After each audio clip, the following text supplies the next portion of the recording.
Hello everyone and welcome back to my channel. So as you all have requested, I am back with a very important lecture for your financial management, as we will be discussing the previous year question paper and we will be solving all the important MCQs for your papers. So let's start with the first MCQ. So it says that the redemption of preference shares results into what? We have the following options. Option A, application of funds. Option B, source of funds. Option C, no flow of funds. And option D, none. So basically this question is related to your fund flow statement. And actually this question paper involves lot of questions from fund flow statement. बहुत ही important topic है आपका, जिसमें majority of questions इसी topic से आए हैं. तो एक बार क्या करते हैं, पहले इसको एक बार गो थ्रू कर लेते हैं टॉपिक को, क्योंकि इससे आपको बहुत ज़्यादा MCQs देखने को मिलेंगे इस पेपर में. So let's see first the concept. So as you can see on the slide, we have understanding the source and application of funds. Basically it is related to the fund flow statement and it explains the movement of funds during a specific period. So इसमें हम identify करते हैं कि क्या source of funds है और क्या application of funds है, कहाँ फंड आ रहा है, कहाँ पे जा रहा है. All right. सो फंड को हम क्या बोल सकते हैं, सेकेंडरी हम बोल सकते हैं फंड को वर्किंग कैपिटल. तो working capital equals to current assets minus current liabilities. जो हम हमेशा से पढ़ते आ रहे हैं फॉर्मूला, वही यहाँ पर एप्लीकेबल होता है. तो मेजरली हम इसमें यही पढ़ते हैं कि कहाँ से फंड्स आ रहे हैं, तो किसको हम सोर्स ऑफ फंड्स बोल सकते हैं, और कहाँ पर अप्लाई कर रहे हैं तो उसको हम एप्लीकेशन ऑफ फंड्स बोल सकते हैं.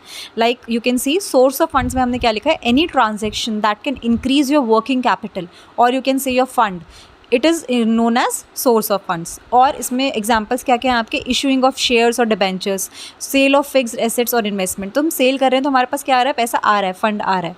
तो सिमिलरली इन्होंने लिखा है कि जब जब आपका करंट एसेट्स डिक्रीज़ हो रहा है तो हमारे पास पैसा आ रहा है, that is source of funds. और या फिर लाइबिलिटी इंक्रीज़ हो रही है तो भी हमारा क्या है, सोर्स ऑफ फंड्स. ठीक है, जैसे कि इन्होंने करंट एसेट्स के लिए एग्जांपल दिया, डिक्रीज़ इन डेटर्स. हमारे डेटर्स डिक्रीज़ हो गए यानी कि करंट एसेट्स डिक्रीज़ हो गए, तो उससे क्या होगा, सोर्स ऑफ फंड्स, पैसा आ रहा है. ठीक है, डेटर डिक्रीज़ होने का मतलब क्या है कि हमारे जो कर्जदार थे उन्होंने पैसा दे दिया. Similarly increase in creditors, liability increase हो रही है. ठीक है, तो इसमें क्या आ जाएगा, सोर्स ऑफ फंड. ठीक है, similarly now next we have application of funds. Application of funds में क्या होता है, it is a transaction that decreases your working capital. Basically working capital को आप कैसे याद रख सकते हो, वर्किंग कैपिटल का फॉर्मूला क्या है, current assets minus current liabilities. तो जो कोई चीज़ इंक्रीज़ इन करंट एसेट्स करेगी, बेसिकली जिस भी ट्रांजैक्शन से हमारा करंट एसेट इंक्रीज़ होगा, इसका मतलब हमारा वर्किंग कैपिटल इंक्रीज़ होगा. ठीक है, या जिस चीज़ से हमारा करंट एसेट डिक्रीज़ होगा यानी कि वर्किंग कैपिटल डिक्रीज़ होगा. ठीक है, नाउ एप्लीकेशन ऑफ फंड का एग्जांपल क्या क्या है, purchasing of fixed assets, redemption of preference shares, payment of dividend. So ये सारे एग्जाम्पल्स हैं. देन थर्डली हम इसमें क्या देखते हैं, 3 टाइप की ट्रांजेक्शन्स होती हैं, source, application and no flow. No flow में क्या होगा, कोई अफेक्ट नहीं पड़ा हमारा वर्किंग कैपिटल के ऊपर, बेसिकली फंड्स के ऊपर. For example depreciation, transfer to reserves, issuing of shares against purchase of asset, कि जहाँ हमारा बैलेंस आउट हो गया, पैसा गया है तो पैसा आया है, तो दोनों चीज़ें बैलेंस आउट हो गई, तो हमारा नो फ्लो कहते हैं उसे. ठीक है, तो ये मेजरली आपकी थ्योरी है जिसको आप एक बार गो थ्रू करना. You can also pause the video.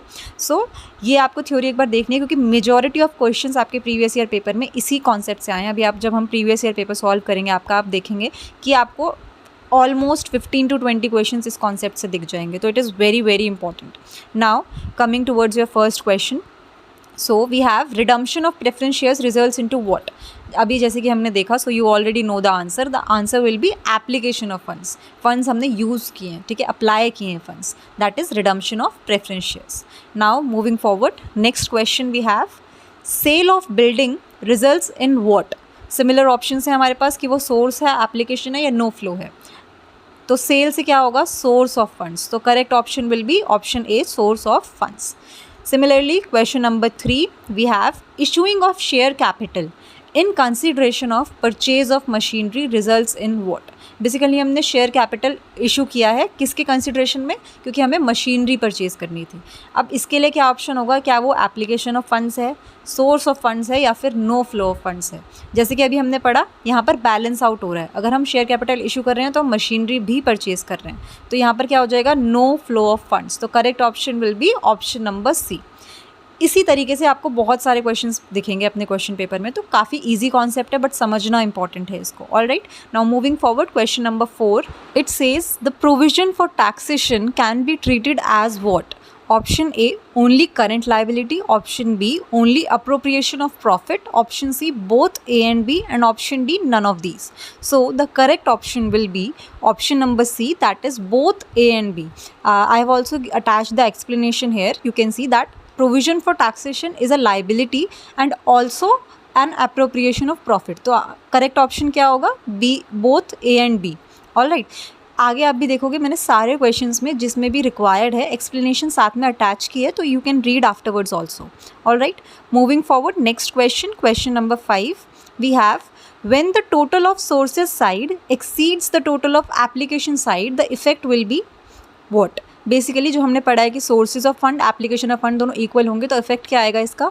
Option A increase in the net working capital, option B decrease, and option C no effect. और क्या बोल सकते हैं? नन. तो इनमें से क्या ऑप्शन करेक्ट है? You have to tell. So the correct option will be option number A, that is increase in the net working capital, because explanation is given that sources is more than application, यानी कि हमारे पास ज़्यादा fund आया है business में, तो surplus की वजह से हमारा नेट वर्किंग कैपिटल क्या होगा? इंक्रीज. ऑल राइट, जब हमारा सोर्स साइड ज़्यादा होता है तो हमारा नेट वर्किंग कैपिटल इंक्रीज होता है. Now moving forward, question number 6, it says that the production budget is governed by what? जो हमारा प्रोडक्शन का बजट प्रिपेयर होता है वो किसके थ्रू गवर्न किया जाता है?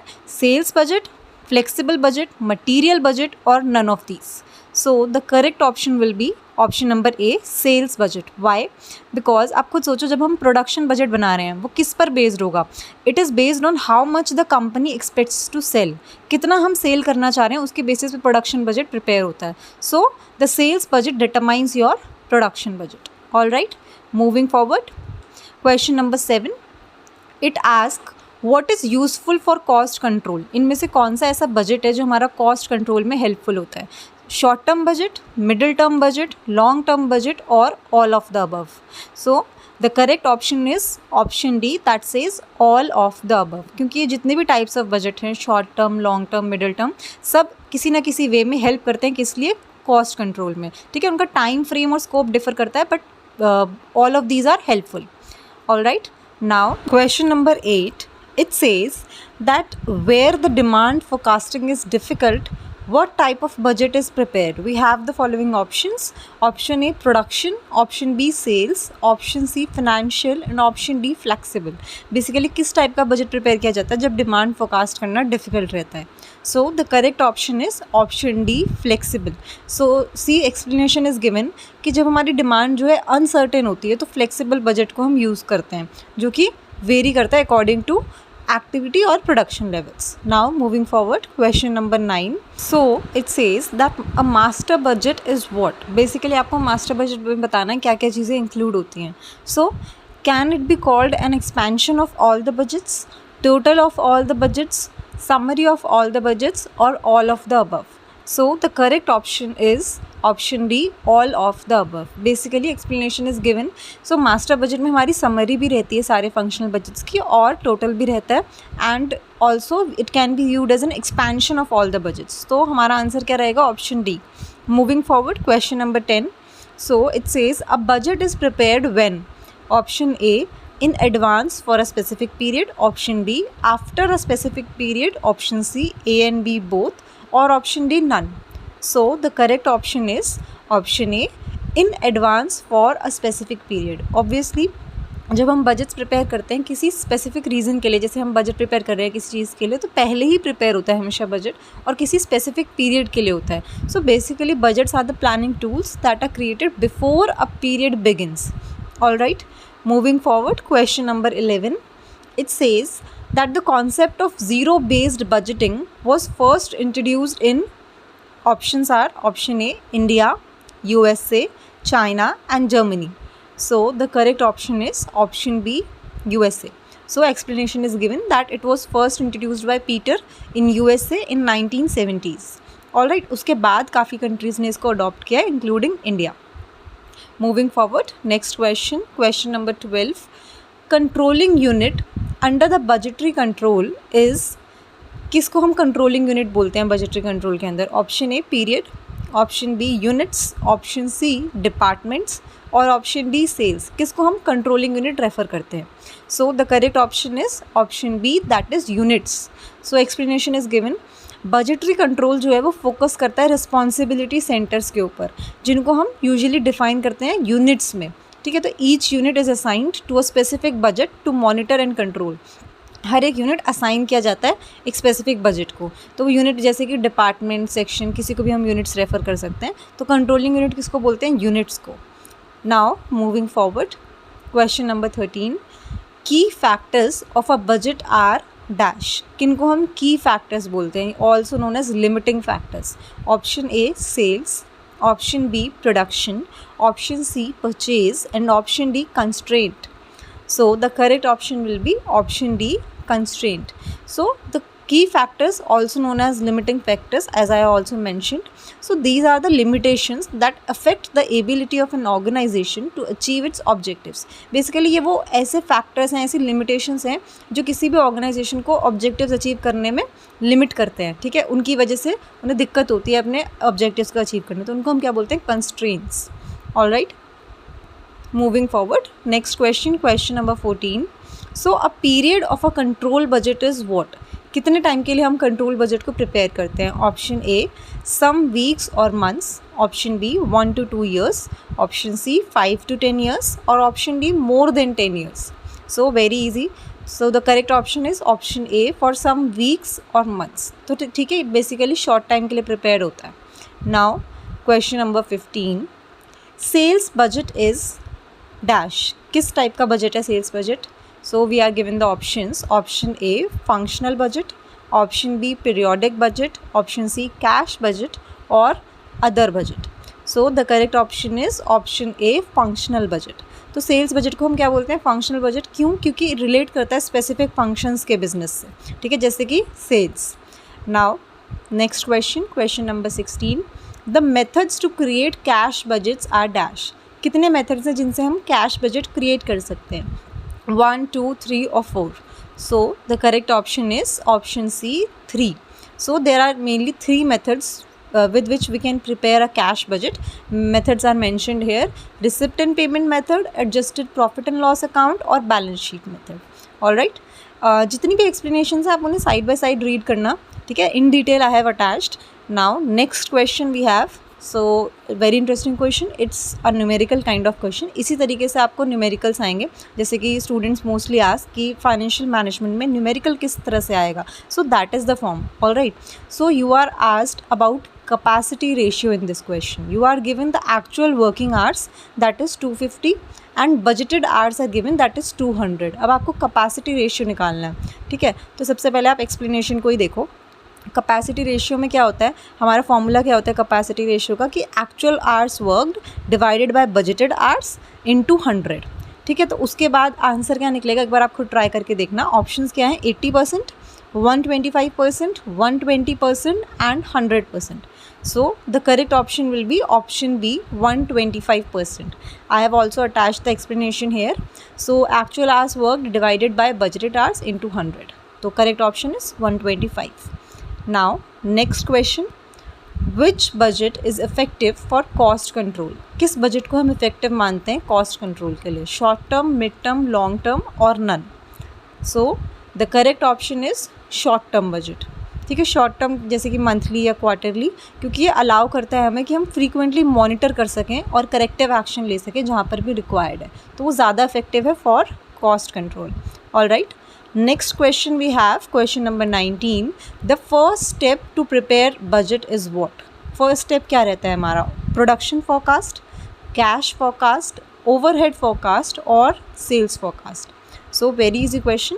The correct answer is option D, sales forecast. Obviously हम सबसे पहले सेल्स फोरकास्ट करते हैं, वो हमारा स्टार्टिंग पॉइंट रहता है.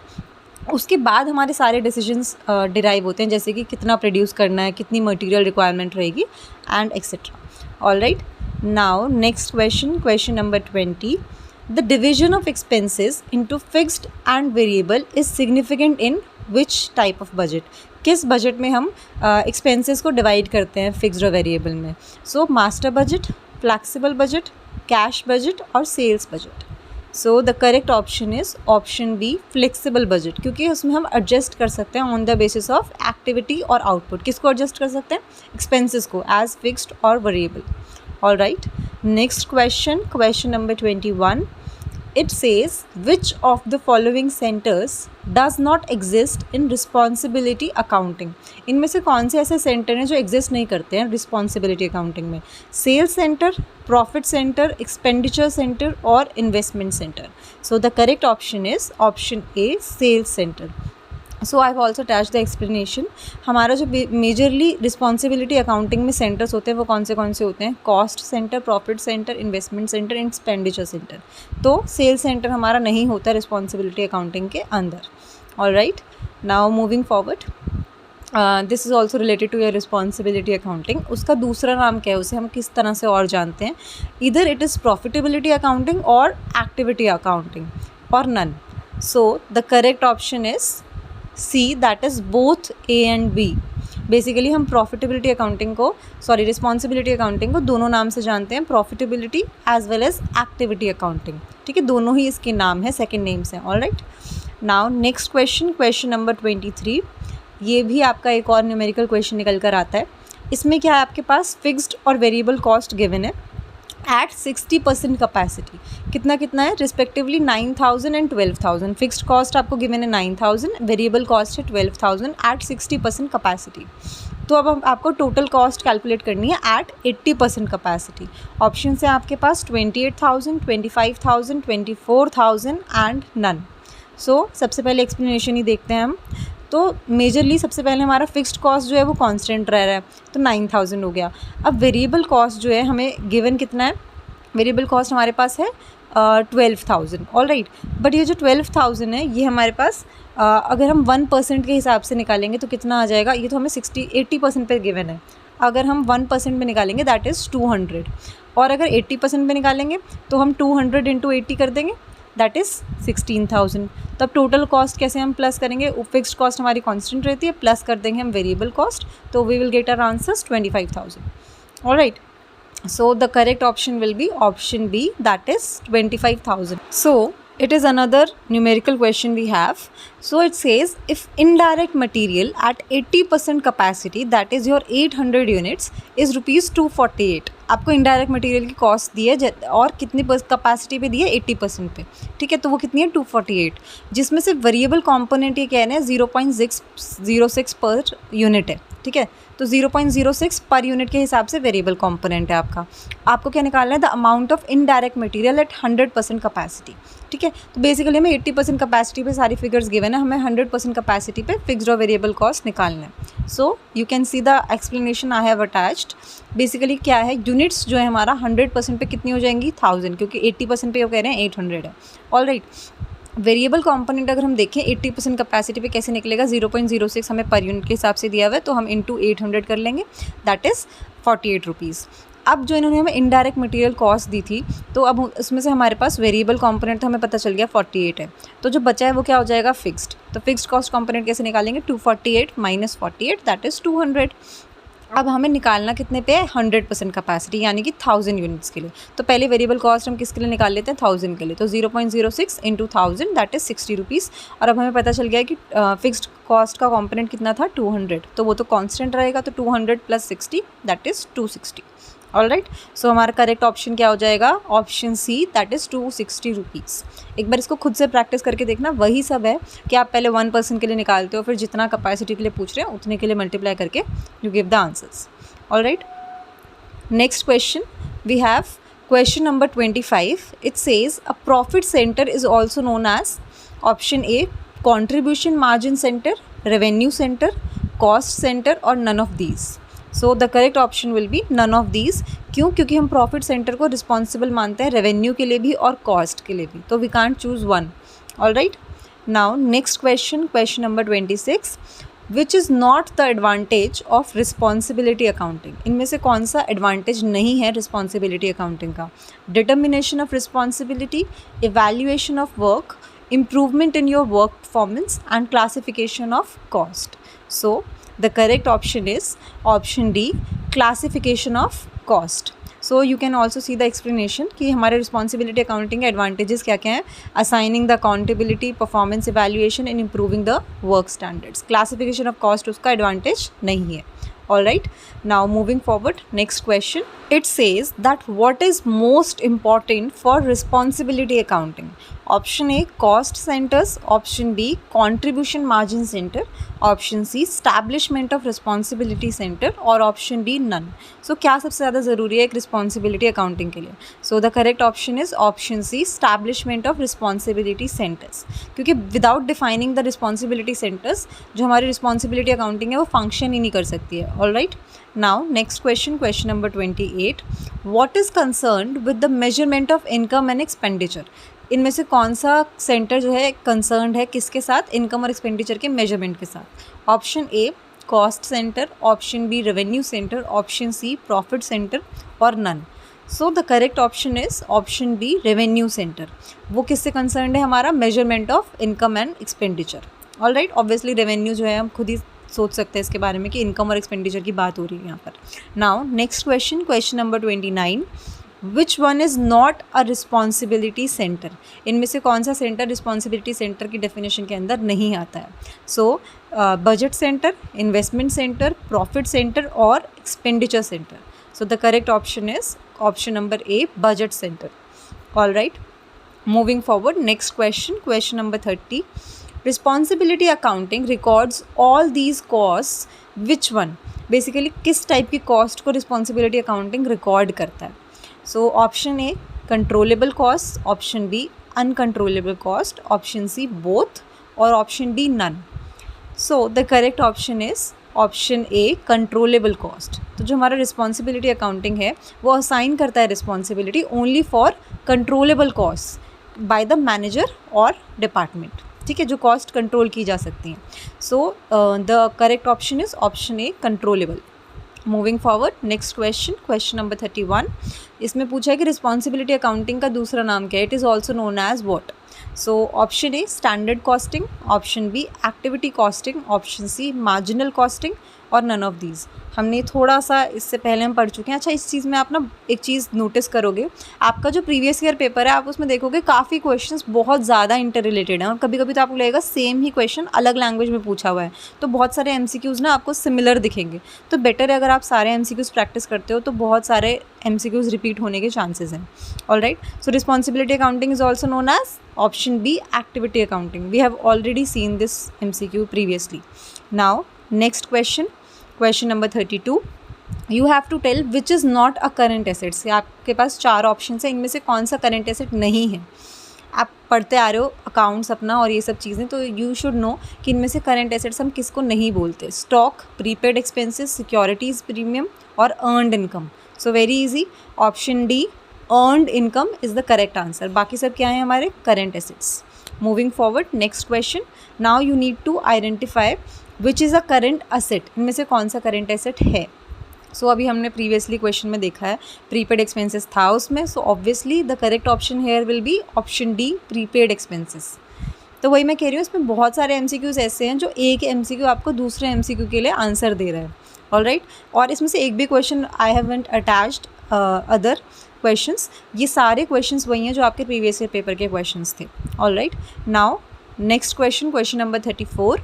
विच is not a current liability? Option A, creditors. Option B, capital reserve. Option C, outstanding expenses. And option D, bills payable. इनमें से कौन सी चीज़ को हम करेंट लाइबिलिटी नहीं रेफर करते? So the correct option is option B, capital reserve. क्यों? क्योंकि capital reserve जो है शेयर होल्डर्स इक्विटी का पार्ट होता है, ना कि लाइबिलिटी का. All right, next question. Similarly current liability पूछिए आपसे, इनमें से किसको हम करेंट लाइबिलिटी रिगार्ड करेंगे? Unpaid dividend, long term loans, debentures और public deposits. So the correct option is option A, unpaid dividend. Current assets और current liability, I am hoping you all know कि करंट एसेट क्या होता है, जो with in short time period हम उसको liquidate कर सकते हैं, कैश में कन्वर्ट कर सकते हैं. सिमिलरली लाइबिलिटी के लिए भी यही है. ठीक है, now next question, question number 36. The term fund means what? तो ये चीज़ अभी हमने जब स्टार्टिंग में एक कॉन्सेप्ट पढ़ा था, understanding the sources and application, उसमें हमने पढ़ा था कि फ़ंड का दूसरा नाम क्या है, उसे हम क्या रेफ़र कर सकते हैं.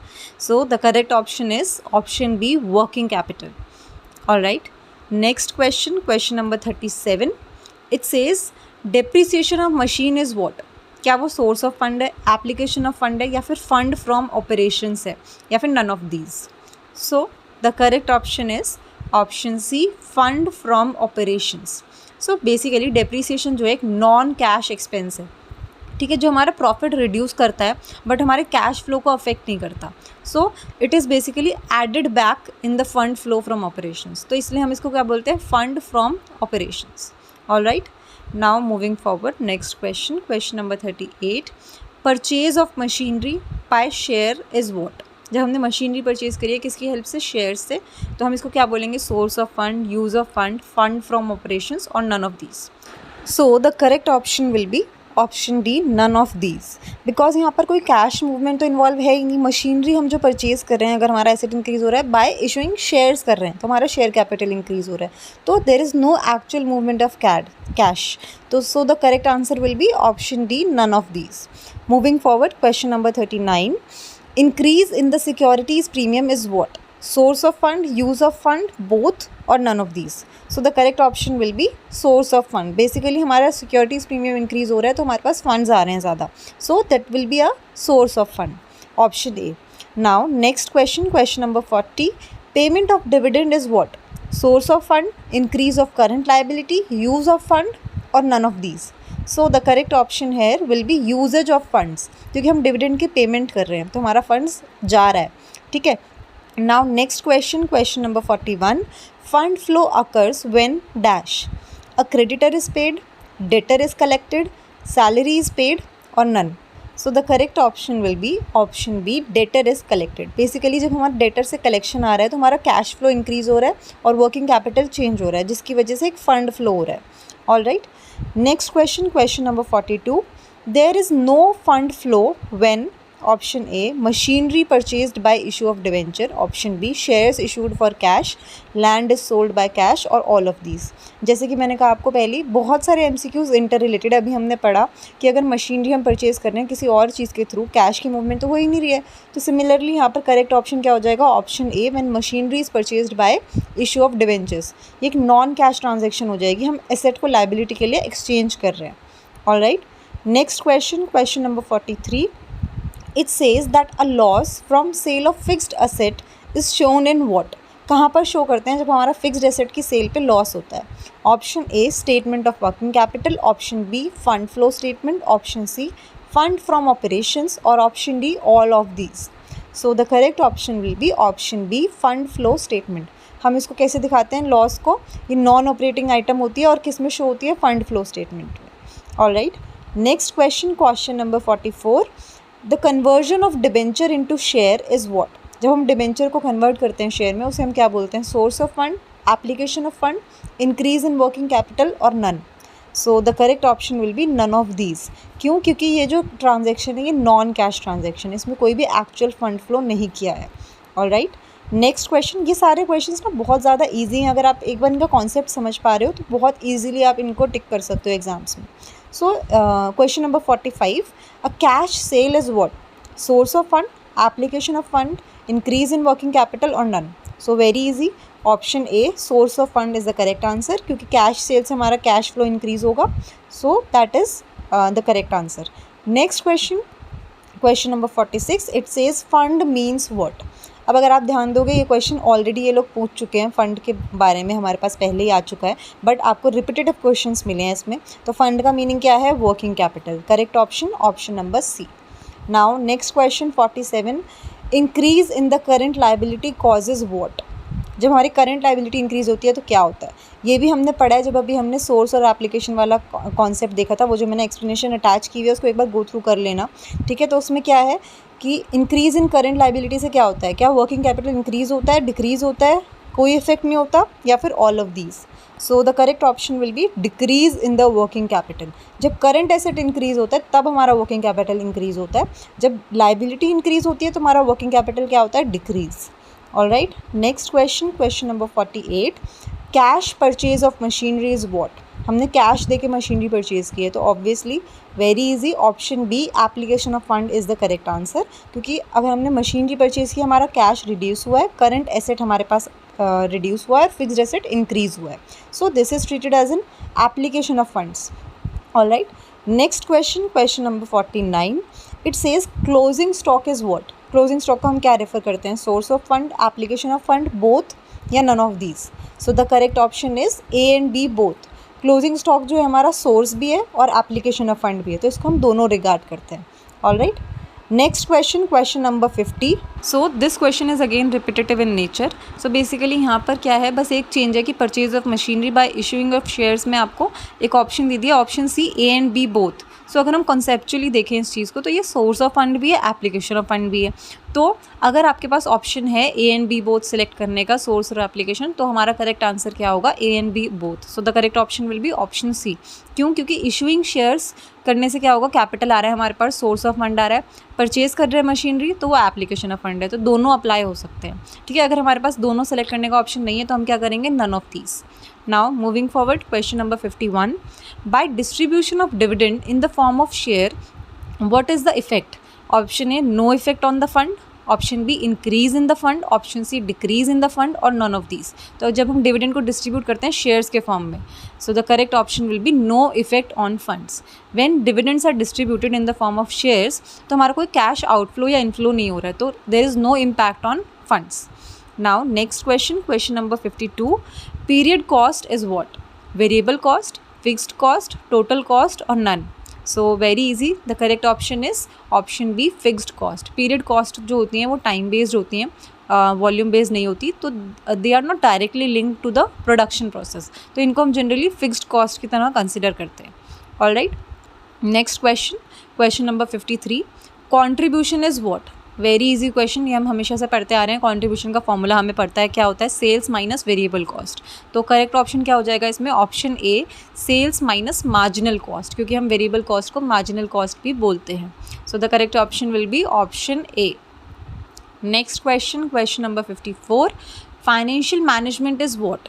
साइंस, आर्ट, बोथ और none? So the correct option is option C, it is an art as well as science. So क्योंकि इसमें साइंटिफिक टेक्निक्स भी इन्वॉल्व हैं और आर्टिस्टिक जजमेंट्स भी इन्वॉल्व है, so the correct option is option C. Now moving forward, next question, question number 55। अच्छा, कुछ question आपको इस तरह भी देखने को मिलेंगे कि आपको डेफिनेशन गिवन होगी, आपको बताना है किस ऑथर ने ये डेफिनेशन कोट किया है या फिर दी है। तो बेसिकली इसमें तो देखो बहुत डिफिकल्ट है कि आपको सारे ऑथर्स पता हों कि किसने कौन सी डेफिनेशन दी है, तो बेटर ये रहेगा कि आप एक बार डेफिनेशन को समझ लें कि उसमें क्या बोला जा रहा है और किसने ये चीज़ बोली है, ताकि अगर ऑथर के नाम आते हैं तो आप एटलीस्ट एलिमिनेशन मेथड तो लगा सको कि अच्छा इसने ये वाली डेफिनेशन दी थी। ऑल राइट, नेक्स्ट क्वेश्चन, तो इसको एक बार देख लो। Financial management is the application of planning and controlling functions of finance functions. तो बेसिकली क्या कह रहे हैं? फाइनेंशियल मैनेजमेंट को क्या बोल रहे हैं? ये एप्लीकेशन है प्लानिंग और कंट्रोलिंग फंक्शंस का। फाइनेंस फंक्शंस के जो प्लानिंग और कंट्रोलिंग फंक्शंस है उनका एप्लीकेशन को बोलते हैं फाइनेंशियल मैनेजमेंट। तो ये किसने दी है? Options are given, Harvard and Upton, Weston and Brigham, J.F. Bradley, J.F. Macy. So the correct option here is option C, J.F. Bradley. All right. Next question, question number 56. Again, similar type of question we have. Financial management is an area of financial decision making, harmonizing the individual motives and enterprise goals. So यहाँ पर भी आपको 4 authors के name given है, you need to tell which one has given this definition. सो यहाँ पर आप कैसे याद कर सकते हो कि यहाँ पर इंटीग्रेशन की बात हो रही है कि जिसने एंटरप्राइज गोल्स और harmonising the individual motives, individual के गोल्स को और एंटरप्राइज के गोल्स को इंटीग्रेट करने की बात करी है, दोनों को साथ में लेकर चलने की बात की है। सो यहाँ पर हमारे पास ऑप्शन है Irwin Friend, Solomon, Weston and Brigham and J.S. Macy. So the correct option is option A, Irwin Friend. All right. Now next question, question number 57. We have main functions of financial management are dash. क्या क्या functions है financial management के? Financial planning, procurement of funds, allocation of net profit और all of these. तो बहुत easy question है, देख कर ही समझ में आ रहा है। The correct option is option D, all of these. सारे ही functions हैं हमारे financial management के। Moving forward, next question. Very easy question. The objective of financial management is what? तो हमने बहुत बार पढ़ लिया है ऑब्जेक्टिव्स क्या होते हैं फाइनेंशियल मैनेजमेंट के। We have discuss this in classes too. So the correct option is option C, A and B both. Profit maximisation भी ऑब्जेक्टिव है और वेल्थ मैक्सिमाइजेशन भी ऑब्जेक्टिव है। जब हम प्रायोरिटाइज करते हैं तो हम वेल्थ मैक्सिमाइजेशन को देखते हैं। All right, next question, question number 59। Financial decisions are option A financial decision, investment decision, dividend decision और ऑल ऑफ दीज। किनको हम फाइनेंशियल डिसीजंस बोलते हैं? Very easy, option D all of these is the correct answer. अब देखो काफ़ी inter related questions आपसे पूछे हुए हैं, अगर आप एक कॉन्सेप्ट करते हो उससे काफ़ी MCQs आप अटेम्प्ट कर सकते हो। So next question, question number 60, the types of financial decisions are. कितने टाइप्स के फाइनेंशियल डिसीजंस हमारे पास होते हैं? So majorly there are 3 types of financial decisions जो अभी हमने पीछे पढ़े हैं। ओके, तो करेक्ट ऑप्शन क्या हो जाएगा? Option B 3 types. Moving forward, next question. अब फिर से हमारे पास एक इस टाइप का क्वेश्चन आ जाता है कि जिसमें हमारे पास डेफिनेशन गिवन है और हमें ऑथर बताना है। So this definition says that financial management is the operational activity that is responsible for obtaining and effectively utilising the funds for efficient operations. अब आप ऐसे कीवर्ड से याद रख सकते हो, जैसे अभी हमने इरविन की पढ़ी थी कि इंटीग्रेशन वाली बात हो रही थी और उससे पहले एक और पढ़ी है। तो अब यहाँ पर क्या बात हो रही है कि एक ऑपरेशनल एक्टिविटी है और किस चीज़ के लिए रिस्पॉन्सिबल है? ऑब्टेनिंग और इफेक्टिव यूटिलाइजेशन ऑफ फंड्स। तो इफेक्टिव यूटिलाइजेशन ऑफ फंड्स को आप कीवर्ड बना सकते हो। सो यहाँ पर करेक्ट ऑप्शन क्या होगा? Option C JF Bradley is the correct answer here. Alright, now next question, question number 62। It says if real value of shares is less than the book value of business, it will be what? Option A over capitalization, option B under capitalization, option C optimum capitalization और none। अगर हमारी जो real value है वो कम है rather than book value of business, तो इसको हम क्या बोलेंगे? Very easy, option A over capitalisation is the correct answer. क्योंकि हमारा क्या हो रहा है? एक्सेस कैपिटल हमने इन्वेस्ट कर दिया है। ठीक है, इसका मतलब क्या हो? हमने एक्सेस कैपिटल को इन्वेस्ट किया है रिलेटिवली अर्निंग कैपेसिटी से अगर कंपेयर करें, तो इसको क्या बोलते हैं? Over capitalisation. Now next concept, question number 63। फिर से हमारे पास एक न्यूमेरिकल क्वेश्चन आ जाता है। इसमें we are given the estimated annual income that is 5 lakh rupees. Return दिया है हमें, रेट ऑफ रिटर्न दिया है 12.5% और हमें क्या निकालना है? Amount of capitalisation. तो अमाउंट ऑफ कैपिटलाइजेशन यहाँ पर कैसे निकलेगा? इसके लिए हमारे पास फॉर्मूला होता है that is income divided by your rate. So 5 lakh divided by 12.5%, we get 40 lakh. So correct answer is option C, 40 lakh rupees. Moving forward, next question, we have question number 64. Factors affecting financial planning are what? We are given 4 options. Option A nature of business, option B amount of risk, option C government control and option D all of these. So the correct option is option D all of these. तो ये जितने भी factors हैं हमारे, nature of business, amount of risk, government control, ये सब किसको influence करते हैं? फाइनेंशियल प्लानिंग को। Alright, moving forward, question number 65. So you are asked here the characteristics of sound financial planning. एक साउंड फाइनेंशियल प्लानिंग के लिए क्या क्या कैरेक्टरिस्टिक्स होते हैं? So we are given the option simplicity, liquidity, economy and all of these. सो ये भी बहुत ईजी क्वेश्चन है। Option D all of these is the correct answer. ये तीनों फैक्टर्स ही कैरेक्टरिस्टिक्स हैं साउंड फाइनेंशियल प्लानिंग के। All right, next question, question number 66. It says that when the cost of capital is minimum and the market price per share is maximum, it is called dash. Option A over capitalization, option B under capitalization, option C optimum capitalization and option D none. So the correct option will be option C optimum capitalization because this indicates the ideal balance of debt and equity. तो इसको हम क्या बोलते हैं? Optimum capitalisation, जब हमारा cost of capital minimum हो और मार्केट प्राइस यानी कि मार्केट वैल्यूएशन मैक्सिमम हो। Moving forward, next question, question number 67. Here we are asked the ideal ratio for solvency. Solvency ratio का एक ideal ratio क्या होता है हमारा?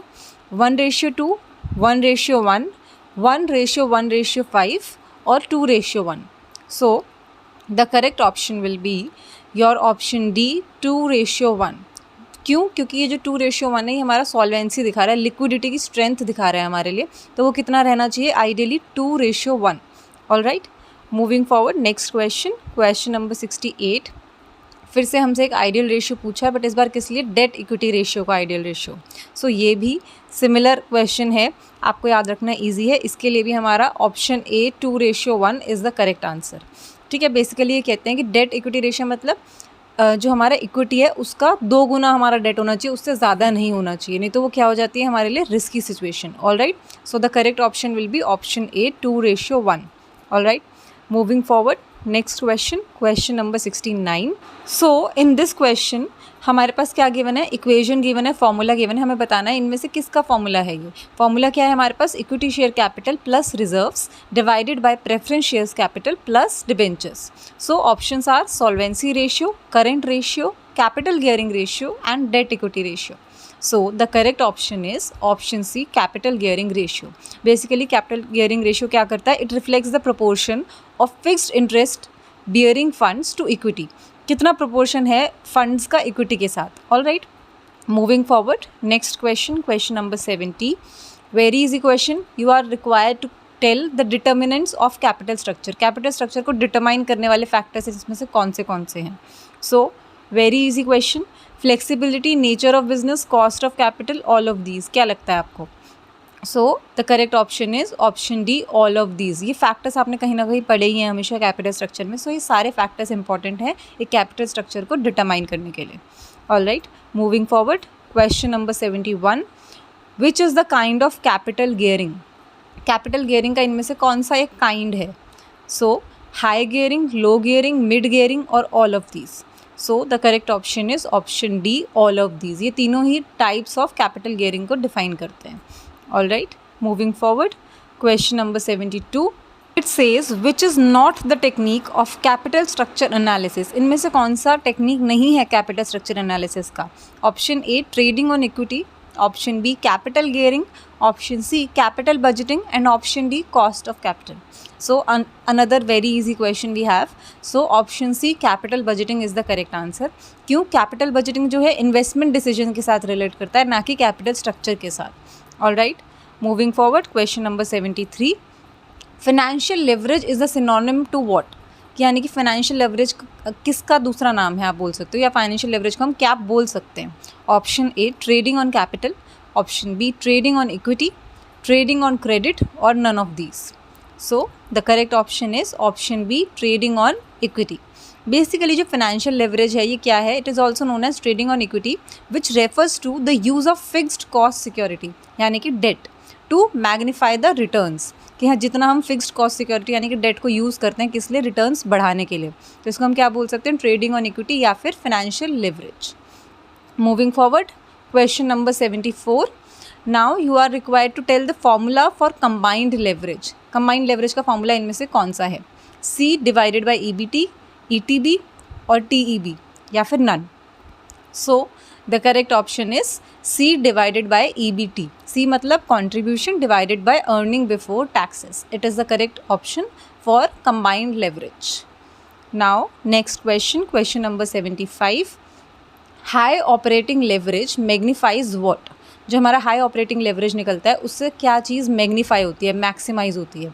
Option A, profit, option B, loss, option C, opportunity of profit in case of high sales and option D, all of these. So the correct option is all of these. अगर हमारी operating leverage high है तो इन सब पर impact पड़ता है. All right, next question, question number 76. It says आपको क्या गिवन है? ये अनदर हमारा एक न्यूमेरिकल क्वेश्चन आ जाता है. आपको फाइनेंशियल लेवरेज गिवन है 1.25. EBIT इंक्रीज़ हो रहा है अगर 10% से, तो प्रॉफिट बिफोर टैक्स कितना परसेंटेज से इंक्रीज़ होगा ये बताना है आपको. ऑप्शंस गिवन है. सो हमारे पास फॉर्मूला क्या रहता है? हमारे पास फाइनेंशियल लेवरेज का फॉर्मूला रहता है, बट हम फाइनेंशियल लेवरेज के फॉर्मूले में से परसेंटेज चेंज इन EBT इधर ले आएंगे और फॉर्मूला को दोबारा से रीफ्रेम करेंगे. तो हमारा percentage change in EBT equals to financial leverage into percentage change in EBIT कर देंगे इसको. सो अकॉर्डिंगली वैल्यूज़ पुट करेंगे. 1.25 इंटू 10% इक्वल्स टू 12.5%. सो हमारा करेक्ट ऑप्शन क्या हो जाएगा? 12.5% इज़ द करेक्ट आंसर. अच्छा, इसके लिए आप पुराना वीडियो भी रेफ़र कर सकते हैं. उसमें हमने सीखा था कि financial leverage, combined leverage, operating leverage कैसे कैलकुलेट करते हैं. उसके फॉर्मूलाज़ का एक चार्ट भी मैंने अटैच किया था, तो उससे ईजिली आप फॉर्मूलाज़ को रिवाइज कर सकते हैं. Now moving forward, question number 77. It says if the rate of interest is more than the interest rate on borrowed capital, financial leverage will be dash. Option A, negative and adverse. Option B, positive and favorable. Option C, neutral और option D, none of these. Basically जब हमारा rate of interest ज़्यादा होगा interest rate से, किस पे? Interest rates पे जो हमने कैपिटल बोरो कर रखा है उसका जो इंटरेस्ट रेट है, तो फाइनेंशियल लेवरेज कैसी होगी हमारी? ऑब्वियसली जब हमारे को इंटरेस्ट ज़्यादा मिल रहा है और जो हमें पे करना है बोरोड कैपिटल पे वो कम है, तो हमारे लिए सिचुएशन कैसी है, पॉजिटिव है. So the correct option will B positive and favourable. Alright, next question, question number 78. इसमें फिर से आपके पास एक न्यूमेरिकल क्वेश्चन आ जाता है, but very easy question. You are given the total assets, fixed assets and reserve and surplus. कितना कितना है, 6 लाख, 3 लाख 50 एंड 3 लाख 50. आपको क्या निकालना है, gross working capital. You are given the following options, 5 lakh, 13 lakh, 2 lakh 50,000 and 9 lakh 50,000.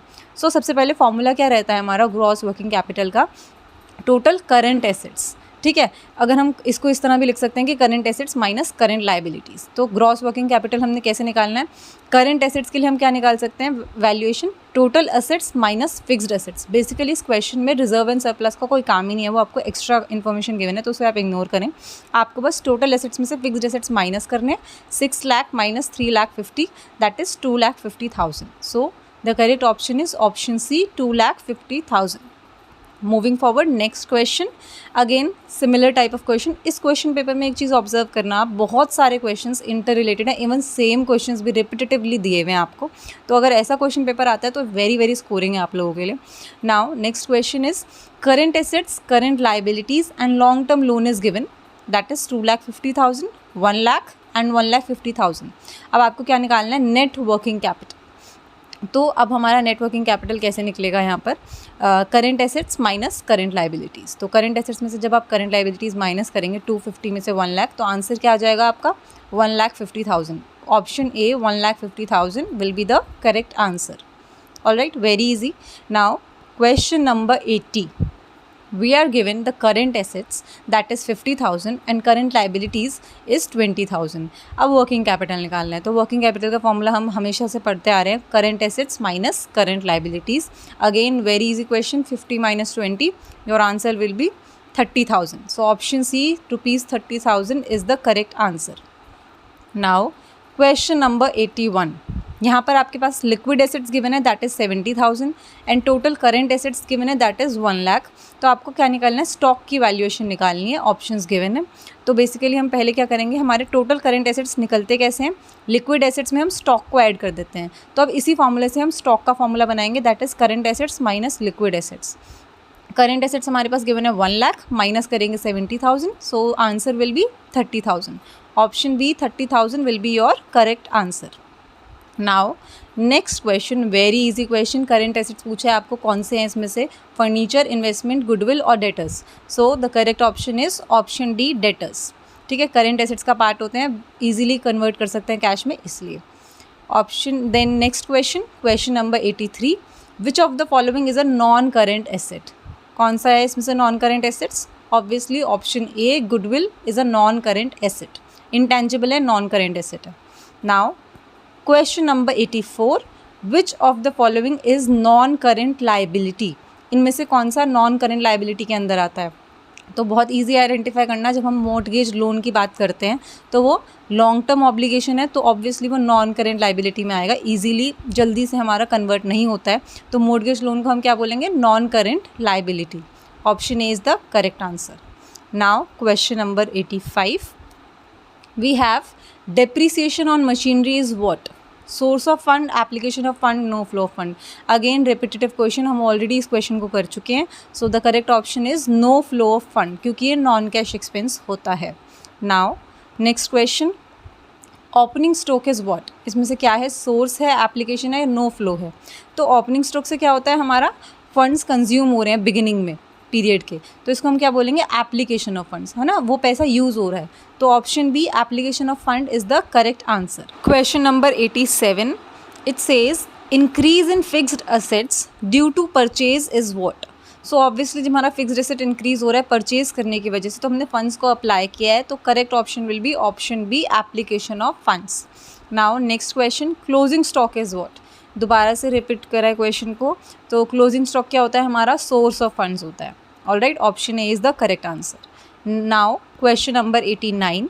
We have sale of trade investment indicates what. जब हम trade investments की सेल करते हैं तो उससे क्या होता है.